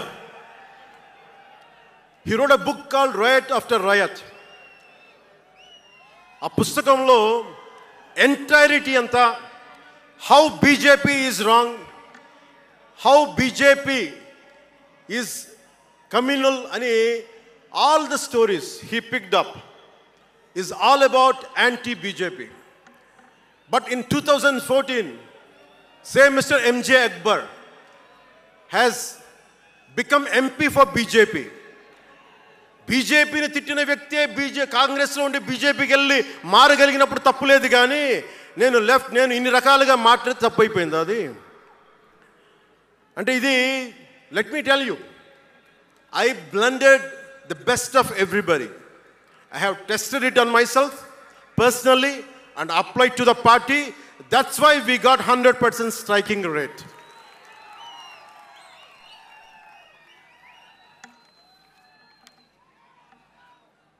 నేను ఎలాంటి కాలంలో పెరిగానంటే, భావోద్వేగాలు లేకుండా, జీవిత బరువులు మోయకుండా, కించిత్తు భావుకత లేకుండా, బాధ్యతగా నడవకుండా ఉంటే ఇంత దూరం రాగలమా?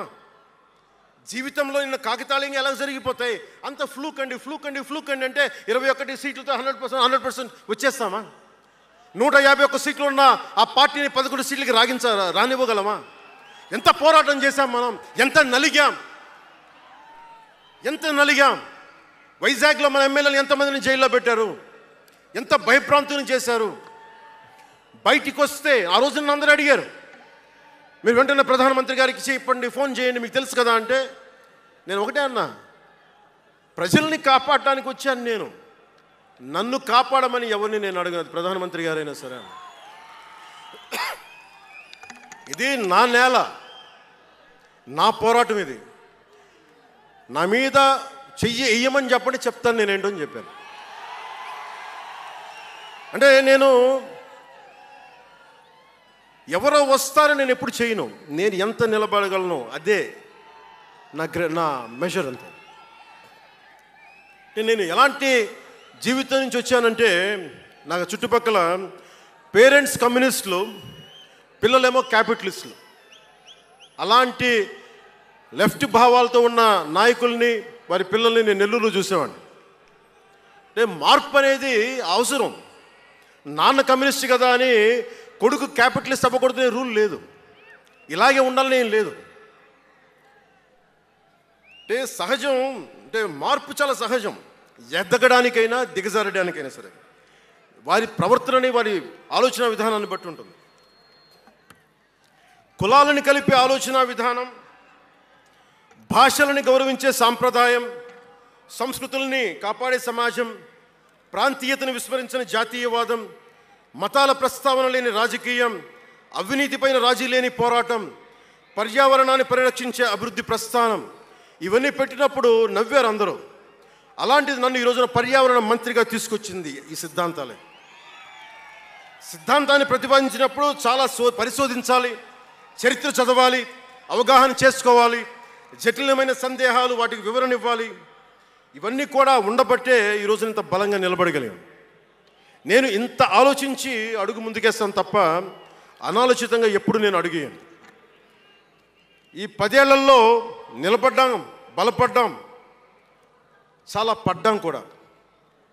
సమాజ తీరుతెన్నులు ఎలా ఉంటాయి అని ఆలోచించేటప్పుడు నన్ను బూతులు తిట్టినా, ఆ తిట్టిన వాటిని ప్రసార మాధ్యమాల్లో ప్రసరింపజేసి డిబేట్లు పెట్టి వీళ్ళకి నా జీవితం తప్ప ఇంకేమి లేవా, కనిపించవా అనుకునేవాడిని.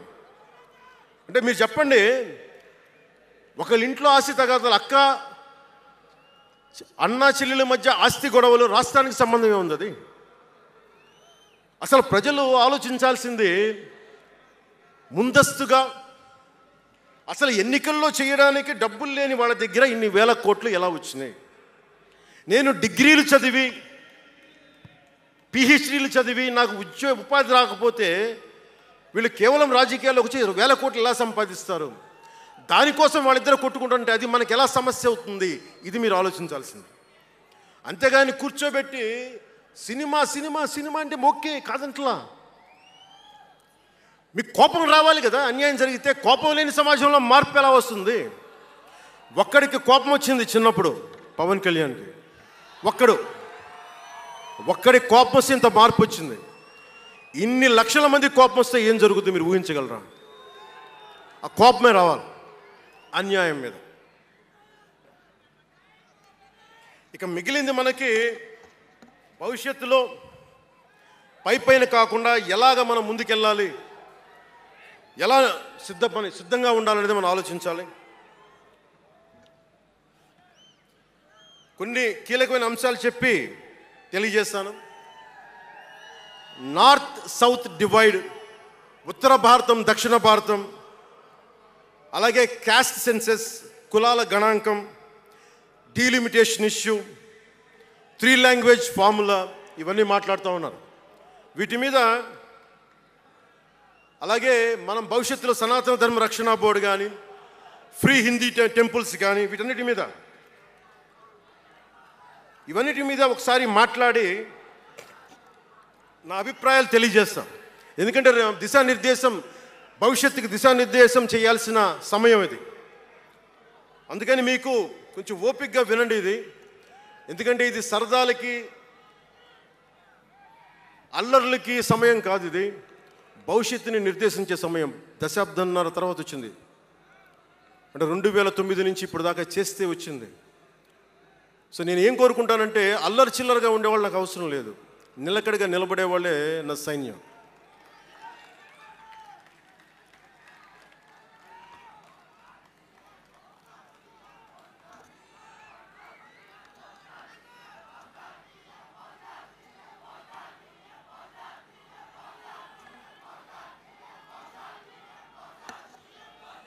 నేను డిప్యూటీ ముఖ్యమంత్రిని అయ్యాక అంతకుముందు ఎప్పుడు ఆలోచించామని, పుస్తకాల బరువుతోటి వీపు వంగిపోతున్న పిల్లవాడిని ఆడిపడాల్సిన వయసులో ఇంత పుస్తకాలు బ్యాగ్ వేసుకొని స్కూల్కి వెళ్తా, ఒకవైపు ఏమో టిఫిన్ క్యారియరు, ఇంకోవైపు ఏమో వాటర్ బాటిల్ పట్టుకొని జారిపోతా పడతా అమ్మకి నాన్నకి టాటా చెప్పి ఆ స్కూల్కి వెళ్ళే చిన్నపిల్లోడికి ఒక 2 పుస్తకాల బరువు తగ్గిస్తే నేను చాలా ధన్యుడిని అనుకునేవాడిని. అలాగే ఎక్కడో గిరిజన తాండాల్లో చుక్క నీటి కోసం ఏడ్చే గిరిజనులకి ఒక బిందెడు మంచినీళ్ళు ఇస్తే చాలా బాగుంటుంది అని చేయగలను అనుకునేవాడిని. డోలీ మోతలతోటి రహదారులు లేని కొండ ప్రాంతాల్లో కేవలం 100 మంది నివసించే గిరిజన తాండాలకి ఒక చిన్న రోడ్డు వేయించగలమా అనుకునేవాడిని. కానీ ఈ రోజున మీ అందరి దయ, జన సైనికులు, వీర మహిళల పట్టుదల, ఈ రోజున మనం దాదాపు 4000 పైచిలకు కిలోమీటర్లు రోడ్డును వేయించగలిగాం. వాళ్ళు 2000 వేయించారు 5 సంవత్సరాల్లో. మనం 2500 కోట్ల పైగా ఖర్చు పెట్టినట్టున్నాం. ఇవన్నీ ఎందుకు చెప్తున్నానంటే, ఒకవేళ మనం అనుకుంటే ఎంత చేయగలమని అంటానికి.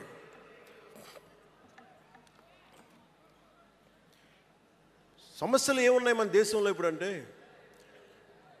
ముఖ్యంగా పార్టీలో వేదిక పైన ఉన్న నాయకులకి, జన సైనికులకి, మీ అందరికీ కూడా ఇది చాలా కీలకమైన సమయం. 2047 విజన్ అని మాట్లాడుతున్నారు గౌరవ ముఖ్యమంత్రి గారు. 2047 ప్రధానమంత్రి గారు మాట్లాడుతున్నారు. వికసిత్ భారత్, స్వర్ణ ఆంధ్రప్రదేశ్, $2 ట్రిలియన్ ఎకానమీ, భారతదేశం ప్రపంచంలోనే 3వ ఆర్థికంగా బలంగా ఉండే దేశం అవ్వాలని ఆలోచిస్తూ ఉన్నాం. ఇంత బలమైన దేశం కావాలి అంటే బలమైన ప్రజలు ఉండాలి, బలమైన నాయకత్వం ఉండాలి. నేను ఎందుకు ఇంత తపన పడతాను మీ అందరి కోసం అంటే, నాకు ఈజీగా వెళ్ళిపోయే వ్యక్తులు అవసరం లేదు, నాకు గోల చేసే వ్యక్తులు అవసరం లేదు. దేశం కోసం నిలబడే యువత కావాలి, నాకు చీల్చి చెండాడే యువత కావాలి, నాకు దేశం కోసం. అంటే ఎందుకు చెప్తున్నానంటే, సర్దార్ వల్లభాయ్ పటేల్ గారిని అడిగారంట.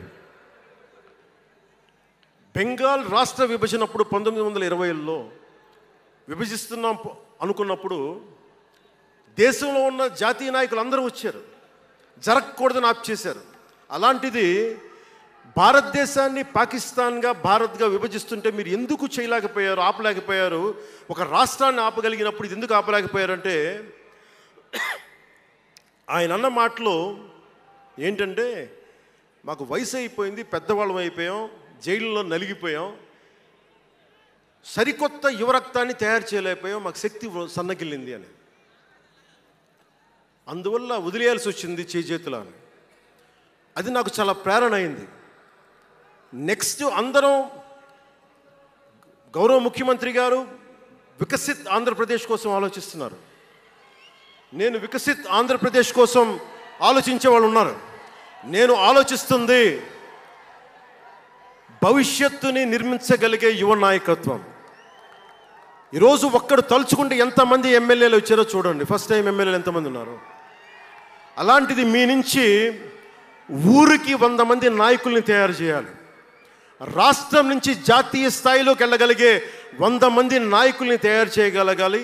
అదే నా లక్ష్యం, నా స్వప్నం 2047కి. అంటే ఎలా ఉండాలి అంటే, విదేశాలకి వెళ్ళాల్సిన అవసరం రాకూడదు. ఇంక మన దేశానికి మనం వీసాలు డినైల్ చేసేంత స్థాయి భారతదేశంలో ఉండాలి అంటే, దేశాన్ని, సమాజాన్ని నడిపే నాయకులు మీలో నుంచే పుట్టాలి. నేను చేస్తాను దానికి ప్రోగ్రామ్స్. ఈ రోజున వేదిక పైన ఉన్న స్పోక్స్ పర్సన్స్ అందరూ ఎలా వచ్చారనుకుంటున్నారు మీరు? హరిప్రసాద్ గారికే చెప్పాను నేను, సార్ ఎలా చేయమంటారు సార్ మమ్మల్ని అని అడిగితే, మీరు వెళ్ళి జనంలోకి వెళ్ళండి, ఎవరైతే మాట్లాడగలరో వాళ్ళని పిలవండి అంటే, అలా పిలిస్తేనే ఇక్కడున్న స్పోక్స్ పర్సన్స్ అందరూ కూడా జనం మధ్యలోంచి పికప్ చేసిన వాళ్ళు అలా తయారు చేశాం. పార్టీ నిర్మాణాన్ని అలా చేశాం. నా కోరిక ఆంధ్రప్రదేశ్, తెలంగాణ నుంచి దేశాన్ని ప్రభావితం చేసే 100 మంది యువ నాయకుల్ని, మహిళలు కావచ్చు, యువకులు కావచ్చు, అదే నా లక్ష్యం. దానికోసం పనిచేద్దాం మనందరం. ఎందుకంటే సరైన నాయకులు లేకపోతే చిల్లర వేషాలు వేసేవాళ్ళు, పనికి మాలిన వేషాలు వేసేవాళ్ళు చూసాం కదా గత ప్రభుత్వంలో ఎలా ప్రవర్తించారు. వాళ్ళు వచ్చారు అంటే బలహీనత మనది, తప్పు మనది. ఎవడు వచ్చినా వదిలేస్తున్నాం మనం. అందుకని మీరందరూ దానికి సంసిద్ధం అవ్వండి. ఇంకొక మాట వాళ్ళు మాట్లాడింది ఇందాక ఆ ఇంగ్లీష్ పత్రికలో ఒకటి చెగువేరా గురించి మాట్లాడారు, దానికి సమాధానం చెప్పాను. ఇంకోటి ఏమంటారంటే Pawan Kalyan has suddenly become a Hindu defender, a Sanatani defender అని. Do have to become a defender for Sanatana Dharma? It is with in my blood. I don't have to prove it. ఈరోజు today maybe you might be seeing it today. Always I had it in my blood. నేను 21 ఇయర్స్లో కూడా 14 ఏళ్ల వయసు నుంచి right from the age of 14 I was doing దీక్ష. 14 సంవత్సరాల నుంచి ఎప్పుడు అయ్యప్ప దీక్ష చేసేవాడిని. మొన్నే మా అన్నయ్య, మా నాగబాబు, మా అమ్మ, నేను ఒక ఫోటో చూపించారు ఎవరో. నేను కాషాయ బట్టలో ఉన్నా, మా అన్నయ్య, మా పెద్దన్నయ్య, మా చిన్నయ్య, మా పెద్దన్నయ్య, మా అమ్మ నవ్వుతూ ఉన్నారు. నేను ఈ ఫోటో ఎలా పెట్టానంటే ఏంటి జీవితం, వైరాగ్యంతో ఉండేవాడు. అంటే నేను నా ధర్మం మీద నాకు అంత గౌరవం. సో నాకు మీరెవరు కొత్తగా సర్టిఫికేట్లు ఇవ్వాల్సిన అవసరం లేదు, నేను మీకు ప్రూవ్ చేసుకోవాల్సిన అవసరం అంతకంటే లేదు. అంటే చిన్నప్పుడు ఎలా ఉండేయండి పరిస్థితులు, ఏదైనా మాట్లాడదాం వీళ్ళందరితో అంటే సడన్గా నువ్వు తిరుపతి లడ్డూలు కల్తీ అయిపోతే నువ్వు ఎర్ర బట్టలు వేసుకొని ఇవన్నీ మాట్లాడుతున్నావు అంటే నేను చెప్పండి, మీరు ఇప్పుడు దాకా 219 టెంపుల్స్, 219 టెంపుల్స్ అపవిత్రం చేస్తే, మన అంతర్వేది రథాన్ని తగలబెడితే నేను వచ్చిండొచ్చు కదా. రామతీర్థంలో రామచంద్రుల వారి విగ్రహాన్ని తల నరికేస్తే నేను బయటకు వచ్చి గోల చేసి ఉండొచ్చు కదా. ఎందుకు స్టేట్మెంట్గా పరిమితం అయ్యాం? చిన్నప్పటి నుంచి మా ఇంట్లో రామనామ జపం ఉండేది. మా నాన్న ఉమ్మడి కమ్యూనిస్ట్ పార్టీ సభ్యుడు, ఎథీస్ట్ ఒకప్పుడు, టీన్స్లో 20లో. ఆయన మరి ఎలా మారిందో మనసు తెలియదు కానీ విపరీతం రామభక్తుడు అయిపోయాడు నేను పుట్టేటప్పటికి. మా ఇంట్లో ఎప్పుడూ రామనామమే ఉండేది. ఆ రామనామాన్ని జపిస్తూనే నాకు జబ్బు వచ్చినా మా నాన్న రామనామం చెప్పేవాడు. అలాంటి రామనామం జపించే మాకు రాముడి విగ్రహం తల నరికేస్తే కోపం రాకూడదంటారేంటి మీరు? ఇదే మీకు ఒక మహమ్మద్ ప్రవక్తకి పవిత్ర రంజాన్ మాసంలో మహమ్మద్ ప్రవక్తకి మీరు ఒక మాటని దూషించగలరా? దూషించి బతకగలరా? అల్లాని ఒక మాట అనగలరా? జీసస్ క్రైస్ట్ ఒక మాట అనగలరా? మేరీ మాతని ఒక మాట అనగలరా? కానీ పార్వతీ దేవిని తిడతారు, లక్ష్మీ మాతని తిడతారు. అంటే నువ్వు ఇస్లాంకి అపవిత్రం జరిగితే మాట్లాడితే సెక్యులరిజం, జగన్మాతకి కానీ, పార్వతీదేవికి కానీ, శివుడికి కానీ, రాముడికి కానీ, అయ్యప్పకి కానీ అపవిత్రం జరిగితే మా మనోభావాలు బాధపడకూడదు, గాయపడకూడదు, నోరు మూసుకొని కూర్చోవాలి. ఆ జనరేషన్ పోయిందిరా బాబు, ఆ జనరేషన్ పోయింది. ఒక తప్పుని తప్పుగానే చెప్తాం. ఒక హిందువు ఒక ముస్లిం పట్ల తప్పు చేస్తే తప్పనే చెప్తాం. ఓల్డ్ సిటీలో ఉండే ఒక నాయకుడు 15 నిమిషాలు కళ్ళు మూసుకోండి, పోలీసుల్ని మేము హిందువులకి ఏంటో మేము చూపిస్తామంటే అది తప్పు పట్టకూడదంటే ఎట్లా? అది మతోన్మాదమా? ఏం మాట్లాడుతున్నారు మీరు? బతుకమ్మ బతుకమ్మ బతుకమ్మ అని చెప్పి బతుకమ్మ పాటని మీరు వెటకారం చేసి ఓల్డ్ సిటీ నాయకుడు మాట్లాడితే దాన్ని డిఫెండ్ చేసుకోవటం హిందూ అహంకారం అంటే నేను ఏం చెప్పండి? నేను అంటే అల్లాహకు ఒక న్యాయం, మహమ్మద్కి ఒక న్యాయం, అమ్మవారికి ఇంకో న్యాయమా? అలా కుదరదు బాబు. ఈ ధర్మం అందరికీ సమాన అవకాశం ఇచ్చింది. సనాతన ధర్మం ఉండబట్టే సనాతన ధర్మం ఉండబట్టే విజయనగర రాజులు మస్జిద్ కట్టించారు. సనాతన ధర్మం కాబట్టే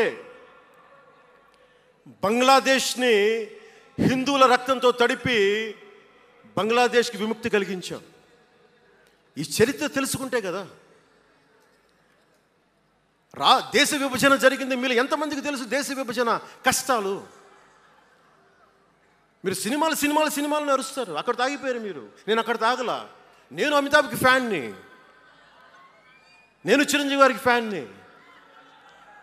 కానీ దేశానికి అంతకంటే పెద్ద ఫ్యాన్ నేను. అంటే మీరు మనందరికీ బాబాసాహెబ్ అంబేద్కర్ గారి గురించి తెలుసు. First law minister of Bharat. ఎక్కడికి వెళ్ళినా ఆయనకి 100 అడుగులో, ఏ తెలంగాణకి వెళ్ళినా ఆంధ్రాకి వెళ్ళినా 100 అడుగులో ఇంకా పైన విగ్రహం పెట్టి మనం ఆరాధిస్తాం. మీకు ఎవరికైనా తెలుసా? అంటే సనాతన ధర్మాన్ని తిడతా ఉంటారు. మీకు ఎవరికైనా తెలుసా? పాకిస్తాన్ ఫస్ట్ లా మినిస్టర్ దళిత కమ్యూనిటీకి చెందిన జోగేంద్రనాథ్ మండల్. ఆయన పేరు ఎప్పుడైనా విన్నారా? ఎంతమంది వినుంటారు? ఆయన ఏ పరిస్థితిలో చచ్చిపోయారో తెలుసా?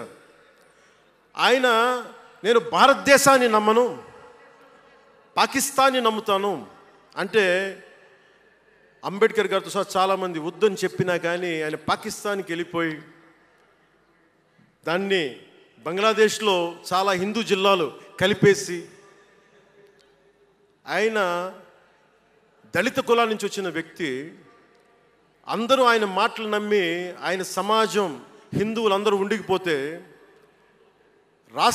దేశ విభజన తర్వాత జరిగిన గొడవల్లో దాదాపు ఆయన కుటుంబంలో బంధువులందరినీ ఊచకోతకోసి చంపేశారు.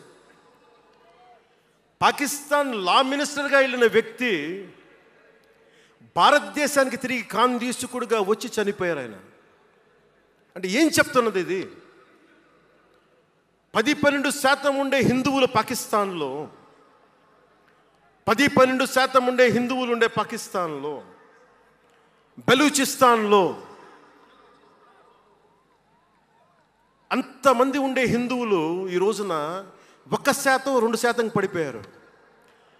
బంగ్లాదేశ్ గొడవల నుంచి హిందువులు పారిపోతున్నారు. మన దేశంలో అలా జరిగిందా? ఎంత మర్యాద ఇస్తాం ఇస్లాంకి? నా దగ్గర ఉండే వ్యక్తులను అడగండి, ఇస్లాం పాటించే నా దగ్గర ఉండే నా సన్నిహితులను అడగండి. ఇది పవన్ కళ్యాణ్ గొప్పతనం కాదు, సనాతన ధర్మం నాకు నేర్పింది ఇది. నువ్వు రాముణ్ణి ఆరాధించు, అల్లాని గౌరవించు, అల్లాని ద్వేషించమని మాకు సనాతన ధర్మం చెప్పలా. ఇది చెప్పాలి, అర్థం చేసుకోవాలి. ఈ సూడో సెక్యులరిస్టులు, కుహానా సెక్యులర్ వాదులు. నేను ఒకసారి వైజాగ్లో 19లో ఒక సీనియర్ నాయకులను అడిగాను. నేనేమడిగానంటే secularism, what is the true meaning of secularism అని. అలా మాట వచ్చి నేనేమడిగానంటే, మీరు ఒక హిందువు తప్పు చేస్తే ఖండించండి, ఒక ముస్లిం పట్ల ద్రోహం చేస్తే ఖండించండి, శిక్షించండి. అలాగే ఒక ముస్లిం ఒక హిందువుల్ని ద్వేషించినా దాడి చేసినా శిక్షించండి. ఇద్దరికి శిక్ష ఒకటే. అలా కాకుండా వీళ్ళనంటే ఓట్లు పోతాయి, వీళ్ళంటే ఓట్లు పోవని ఓట్లు రాజకీయం చేస్తేనే కదా ఈ రోజున ఇంత హైందవం భగవాన్ ఎందుకు ఉందంటే దీనివల్లే. Because of pseudo secularists. ఈ రోజున ఇది జరుగుతుందంటే because of you pseudo secularists, because of you. మీరే కనుక secularism, if you would have applied in the true spirit, there would have no need for the changes what are there today. మీరు చేశారు తప్పులు. ఆ రోజు నేను అడిగా, ఓల్డ్ సిటీలో పాత బస్తీ హైదరాబాద్లో మీరు 15 నిమిషాలు మీరు కళ్ళు మూసుకోండి పోలీసుల్ని, మేము హిందువులకి ఏంటో చూపిస్తామంటే నువ్వు ఎవరిని ఉద్దేశించి మాట్లాడుతున్నావు? హిందూ అంటే దాంట్లో పవన్ కళ్యాణ్ కూడా ఉన్నాడు. పొద్దున్న లేస్తే నేను హనీఫ్, అబ్దుల్, మొత్తం రహీం వాళ్ళతోనే ఉంటాను నేను. కానీ నేను వాళ్ళతో ఉన్నాను కదా అని చెప్పి నాకు బాధ రాదని మీరు అనుకోకండి, తప్పది. ఒక గలత్ హై భయ్యా, తప్పది. వస్తుంది బాధ. నేను ఎవరిని నిందించట్లా. తిరుపతి కల్తీ లడ్డు చేస్తే నేను ముస్లింలను నిందించలా, క్రిస్టియన్లను నిందించలా. నేను నిందించింది దోషుల్ని పట్టుకోమని. చివరికి ఏం తేలారు? వాళ్ళందరూ హిందువులే కదా. నేను మాట్లాడుతుంది ఇది. This is secularism. If there is true secularism అని నాయకులందరికీ చెప్తున్నాను, మీ అందరికీ చెప్తున్నాను. True secularism should be applied in the true spirit, not for damn convenient vote bank politics. Don't do it. Janasena is not for it. ఒక తప్పుని తప్పుగానే చెప్తాం. అంటే నేను ఎందుకు చెప్తున్నాను మీకు మాట అంటే, నారాజు గాకురమ్మ అన్నయ్య, నజీరు అన్నయ్య, ముద్దుల కన్నయ్య, మన రోజు మనకుంది మన్నయ్య అన్నామంటే డ్యాన్సులు చేశా మీ సరదా కోసం. 1 minute డప్పులతో దీంతో డ్యాన్సులు చేసి అది మీ సరదా కోసం. కానీ నా కోసం ఆ లిరిక్ రాసుకున్నా. దేనికి రాశాను? గుజరాత్లో ఆ మారణహోమం జరిగితే దానికి చాలామంది ముస్లింలు చనిపోతే బాధతోటి నా హృదయం స్పందించి మాస్టర్జీ అనే ఒక ప్రజా కవి చేత నేను రాయించాను ఆ పాట. దాన్ని ఖండించినప్పుడు నేనేమనేది ఏంటంటే, అంటే నేను అంత నిష్పక్షపాతంగా ఉంటాను. నేను అనేది ఏంటంటే, గోద్రా మారణహోమం జరిగినప్పుడు ఖండించాలి, ఖండింపబడాలి. There is no second thought about it. కానీ అసలు ఎందుకు జరిగింది అని ఆలోచిస్తే, కరసేవక్స్ రామ భజన చేసుకుంటూ ట్రైన్లోకి వెళ్తే ఒక గోద్రాలో ట్రైన్ని తగలబెట్టేశారు. మరి దాని గురించి కూడా మాట్లాడాలి కదా. ఇది తప్పు, ఇది కూడా తప్పే. అలా జరిగి ఉండకుండా ఉండాల్సింది. బాధే నాకు. ఆ రోజు నేను సినిమాలో ఉన్నా కాబట్టి నారాజు గాకరని పెట్టా. అదే గనుక అలాంటి సంఘటన నుండి ఏం చేయాలి మనం? అలాంటి తప్పులు జరిగితే మొదటి తప్పు చేసిన వాడినే వెతికి వెతికి పట్టుకొని జ్యూస్ లాగా సెకండ్ వరల్డ్ వార్లో జర్మనీని ఎలాగా సౌత్ అమెరికాకి వెళ్ళినా ఎలా పట్టుకొని శిక్షించారో మొస్సాద్, అట్లాగా తప్పు ఎవడు చేయనండి, either is a Hindu or Muslim, ఎవరైతే మొదటి తప్పు చేశారో వాళ్ళను కనుక శిక్షిస్తే పర్యవసానమై ఉండవు. ఇది చాలా బలంగా ఆలోచించాలి. అంటే ఇవన్నీ ఎందుకు చెప్తున్నాను, ప్రతి ఒక్కరూ చాలా క్షుణ్ణంగా వినాలి. ఎందుకంటే భవిష్యత్తులో మీకు ఇవే పోరాటాలు. మీరు ఎమ్మెల్యేలు అయిపోయాం, మంత్రులు అయిపోయాం, అందరికీ కార్పొరేషన్ పదవులు వచ్చేసినాయి అంటే కాదు. ఇప్పుడు మనం వేసింది తొలి అడుగు మట్టుకే. నేను భారతదేశం కోసం చనిపోవడానికి సంసిద్ధంగా ఉన్నాను, గుర్తుపెట్టుకోండి.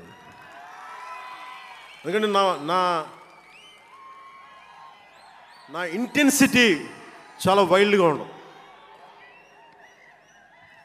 అంటే మాట్లాడితే సంస్కృతాన్ని తిడతారు, హిందీని మీరు రుద్దుతున్నారు, సౌత్లో దక్షిణాదిని అంటారు.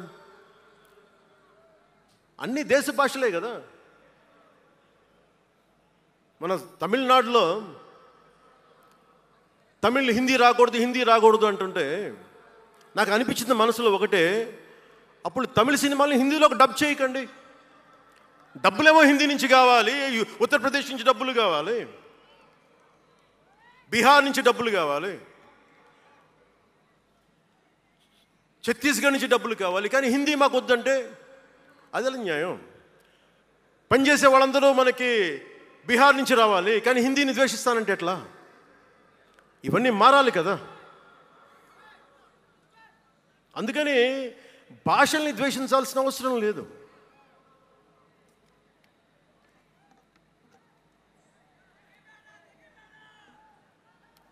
అంటే మనం ముఖ్యంగా హిందువులందరికీ నేను చెప్తా ఉన్నాను,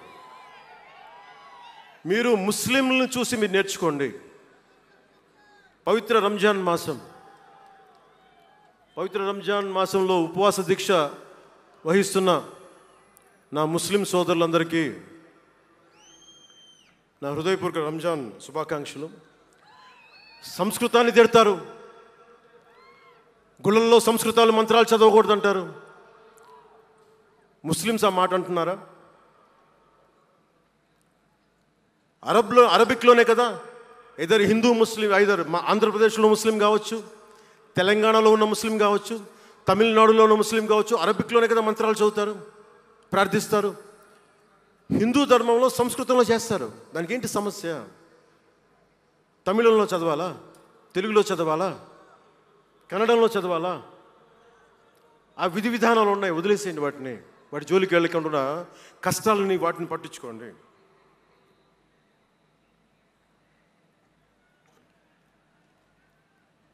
మాట్లాడితే భారతదేశాన్ని ఉత్తరం దక్షిణం అంటూ ఉంటారు.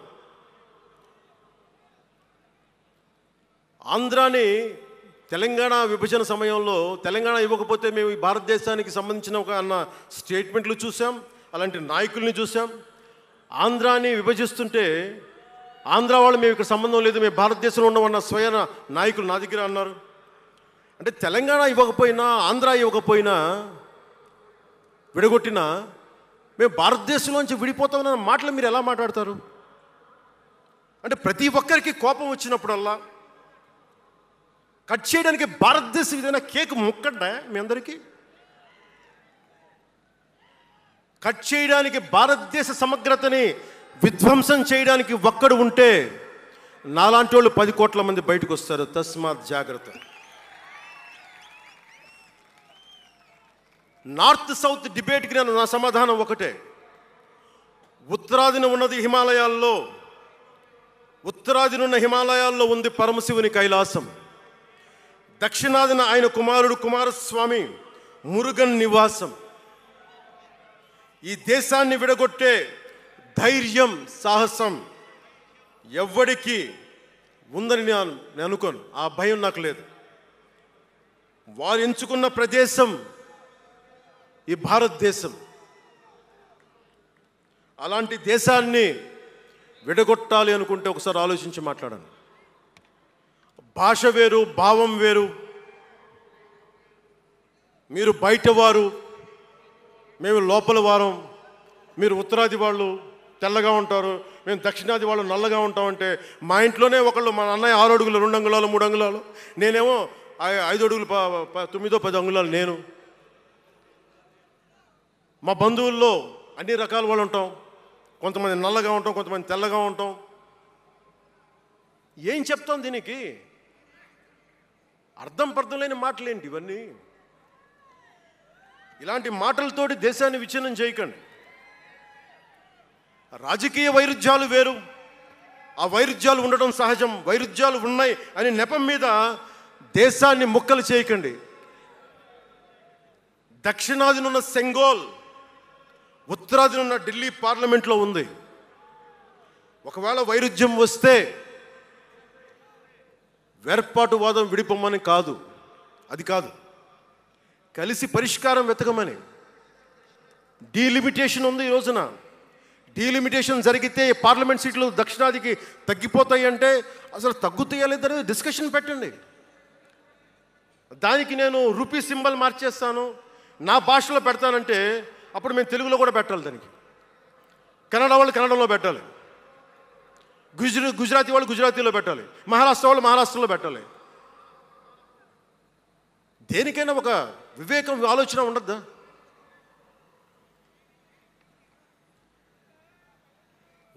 ఉన్నత పదవుల్లో ఉన్నవారు మీరు చాలా ఆలోచించి చేయాలి. చాలా ప్రభావితం చేస్తాయి మీ మాటలు. ఒకటి విధ్వంసం చేయడం తేలిక, ఒకటి నిర్మాణం చేయడం తేలిక, కష్టం.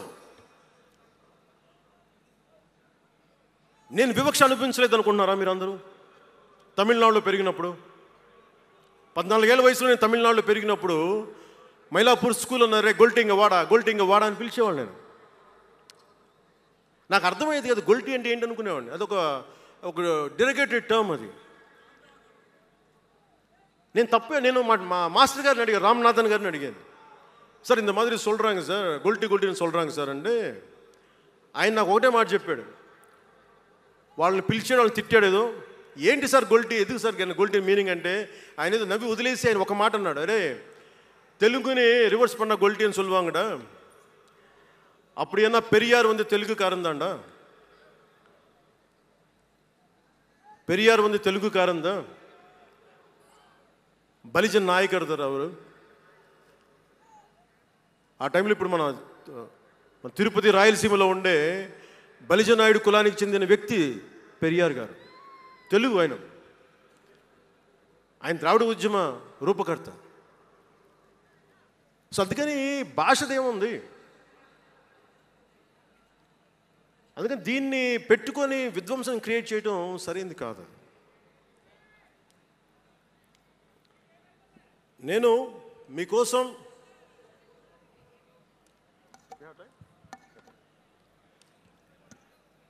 జన సైనికులకి, వీర మహిళలకు, నాయకులకు, అండగా ఉన్న శ్రేయోభిలాషులకు, ఆదరించిన ప్రజలకు, నమ్మి నిలబడ్డ సహచరులకు ఒకటే చెప్పదలుచుకున్నాం, మీరే నా బంధం, మీరే నా అనుబంధం, మీరే ఈ జనసేనానికి రక్త సంబంధం. మనందరికీ ఒక కీలక కర్తవ్యం ఉంది. దాని గురించి మాట్లాడుకోబోయే ముందు కవి శేషేంద్ర వాక్యాలు చెప్పి ముగిస్తాను. ఒక తరాన్ని ప్రసవింపజేయడం అంటే ఒక తమాషా కాదు, ఒక నిండు కళల జగత్తుని మేల్కొల్పడం. ఒక దశాబ్దన్నర రాజకీయ ప్రస్థానంలో అలుపెరిగిన పోరాటం చేసిన తర్వాత లభించిన చారిత్రాత్మక విజయం అది. అందుకని మీ అందరికీ చాలా బాధ్యతగా ముందుకెళ్దాం. ఈ విజయం పుట్టుకే 100% స్ట్రైకింగ్ రేట్. అందుకే దేశం మొత్తం చూసింది. ఆ బిడ్డని మనం కాపాడుకోవాలి, చాలా జాగ్రత్తగా చూసుకోవాలి. మనందరం ఈ బిడ్డ పట్ల ఎరుకుతో ఉండాలి, బాధ్యతతో కాపాడుకోవాలి. జనసేనాని శిశువు తనని తను కాపాడుకోగలిగే వరకు మనం ఈ బిడ్డని కాపాడితే అది పెరిగి పెద్దై సమాజాన్ని కాపాడుతుంది, దేశాన్ని రక్షిస్తుంది, విశ్వశాంతికి బాటలు వేస్తుంది. అందుకే ఈ బిడ్డని మనందరం కంటికి రెప్పలా కాపాడుకుందామని చెప్పి శపథం చేద్దాం. ఒక అవతారం, దాని పుట్టుక ఎలా ఉంటుందో మహాకవి శ్రీశ్రీ కవితా పంక్తుల్లో చెప్పి ప్రసంగాన్ని ముగిస్తాను. యముని మహిషపు లోహగంటలు మబ్బు చాటున కణేల్మన్నాయి, నరకలోకపు జాగిరమ్మలు గొలుసు తెంచుకు ఉరికి పడ్డాయి, ఉదయ సూర్యుని సప్తాహయములు నురగలెత్తే పరుగు పెట్టాయి, కనకదుర్గా చండసింహం జూలు విదిలించింది, ఇంద్రదేవుని మనపటి ఏనుగు ఘింకరిస్తూ సవాల్ చేసింది, ఆది సూకర వేదవేద్యుడు గుర్ఘరిస్తూ కోరసాచాడు, పుడమ తల్లికి పురిటి నెప్పులు కొత్త సృష్టిని స్ఫురింపింపజేశాయి, పుడమ తల్లికి పురిటి నెప్పులు కొత్త సృష్టిని స్ఫురింపించాయి. దీనిని లోతుగా ఆలోచించి, ఇక మన ఆలోచన తీవ్రత, భావ తీవ్రత అన్నీ ఉంటాయి. జన సైనికులు మీరు జాగ్రత్తగా ఉన్నంత కాలం మన ఎమ్మెల్యేలు అందరూ బాగుంటారు, మన మంత్రులందరూ బాగుంటారు, నేను కూడా బాగుంటా. మీరు డిసిప్లిన్లో పెట్టాల్సింది మమ్మల్ని కూడా డిసిప్లిన్లో పెట్టండి మీరు. అందుకని 11వ ఆవిర్భావ దినోత్సవం ముగించుకొని 12వ ఆవిర్భావ దినోత్సవం వైపు వెళ్తున్న మీ అందరికీ వచ్చినందుకు ప్రతి ఒక్కరికి ధన్యవాదాలు తెలియజేసుకుంటూ, మీ పెద్దలకి, నాకంటే వయసులో పెద్దైన వారందరికీ నా నమస్కారాలు తెలియజేయండి, పాదాభివందనాలు తెలియజేయండి. అందరూ క్షేమంగా ఇళ్ళకి వెళ్ళండి. సర్వే జనో సుఖినో భవంతు. జై జనసేన, జై జనసేన, జై భారత్, జై హింద్. జాతీయ గీతం. जनगण मन अधिनायक जय हे भारत भाग्य विधाता, पंजाब सिंध गुजरात मराठा द्राविड उत्कल बंगा, विंध्य हिमाचल यमुना गंगा उच्चल जलधि तरंगा तव शुभ नामे जागे तव शुभ आशीष मांगे गाहे तव जय गाथा जन गण मंगलदायक जय हे भारत भाग्य विधाता जय हे जय हे जय हे जय जय जय जय हे